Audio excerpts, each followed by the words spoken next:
Hello friends, तो आज हम देखेंगे गेट 2026 का एक क्वेश्चन है जिसमें क्वेश्चन नंबर 13 है कि which of the following function. यहाँ पे कुछ फंक्शंस दिए गए हैं, 4 फंक्शंस। उसमें बोल रहा है कि सबसे highest area under the curve between x बराबर 0 से लेकर x बराबर 10 तक। ठीक है, तो हमेशा याद रखिएगा जब भी highest area under the curve पूछा जाता है, ठीक है, तो वहाँ पे हम इंटीग्रेशन नॉर्मली निकाल करके हम उसका आंसर निकाल देते हैं। तो यहाँ पे क्वेश्चन क्या है, पहला ऑप्शन हम ये यूज करेंगे। तो इस सबसे पहले याद रखिएगा highest area under the curve का फार्मूला, मतलब ये जो होता है वो लोवेस्ट यूनिट, हाईएस्ट यूनिट और यहाँ पे वाई डी एक्स होता है। तो इसी का हम यूज अभी फ़िलहाल करने वाले हैं। तो यहाँ पे x बराबर 0 से x बराबर 10 तक बोल रहा है, तो सबसे पहला हम ऑप्शन यूज करेंगे y बराबर x प्लस 8। इट मीन्स हम क्या करेंगे 0 से 10 y d x, it means 0 से 10, ठीक, y d x, x plus 8 d x. अब हम क्या करेंगे, अलग अलग इसको हम डिस्क्रीट कर देंगे, तोड़ देंगे। 0 10 एक्स का इसका अलग करेंगे, फिर इसके साथ डी एक्स यूज करेंगे, डी एक्स प्लस 0 10 और 8 डी एक्स।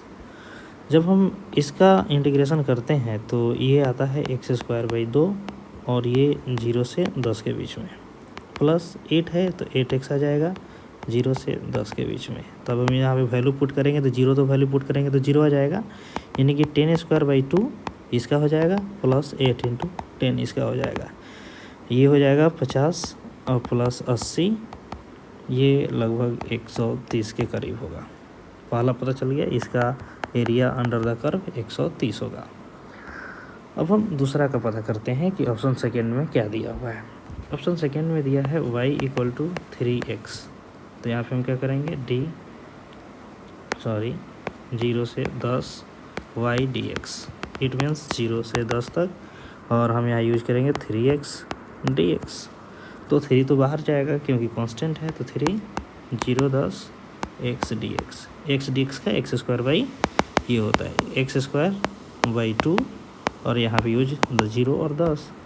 तो भाई यहाँ पे हो जाएगा क्या 3 इंटू यहाँ पे एक्स स्क्वायर बाई 2 यूज करेंगे तो 10 दहा के 100 बाई 2 50, ये हो जाएगा 150। ये भी हमें पता चल गया कि इसका हो जाएगा 150। अब हम बात करेंगे थर्ड वाले का, तो ये दो हम अभी मिटा देते हैं, इसका काम हो गया है, हम इसका यूज कर चुके हैं। तो हम आगे की ओर मूव करेंगे थर्ड ऑप्शन की ओर। थर्ड ऑप्शन में क्या दिया है y equal to 2x plus 1। यहाँ भी वही काम, 0 से 10 y dx, 0 10 2x प्लस 1 का dx। अब हम क्या करेंगे, इसको स्प्लिट कर देंगे, 0 10 यहाँ 2x dx, फिर 0 10 1 का dx। 2 तो कांस्टेंट है तो ये बाहर चला जाएगा, और x का क्या हो जाएगा एक्स स्क्वायर बाई 2 0 से 10 तक, प्लस 1 का होता है x 0 से 10 तक। अब एक्स स्क्वायर बाई 2 को 10 का वैल्यू पुट करेंगे तो पता होना चाहिए कि 50 आएगा, 50 में 2 से गुना करेंगे तो ये हो जाएगा 100 प्लस ये 10 110, इसका आ गया 110। चौथे ऑप्शन की ओर ध्यान देते हैं, और चौथा ऑप्शन हमारे पास है y equal to x plus 2। यहाँ भी सेम काम, 0 से 10 तक और x प्लस 2। यहाँ भी हम स्प्लिट करेंगे, 0 10 x का एक साथ रखेंगे और 2 को हम हटाएंगे, स्प्लिट कर देंगे, 0 से 10 2 dx।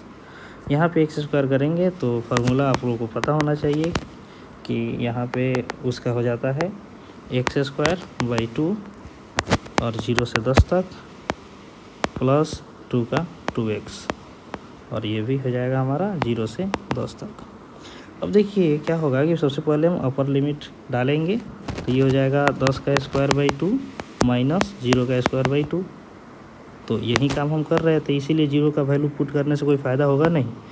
तो 2 इंटू 10 माइनस 2 इंटू 0, तो यहाँ पे कोई फ़ायदा नहीं होने वाला, इसलिए हम वहाँ पे पुट नहीं किए पहले वाले में। इस बार हम समझा दिए, ये हो जाएगा 50 और ये हो जाएगा 10 दूना 20 यानी कि 70।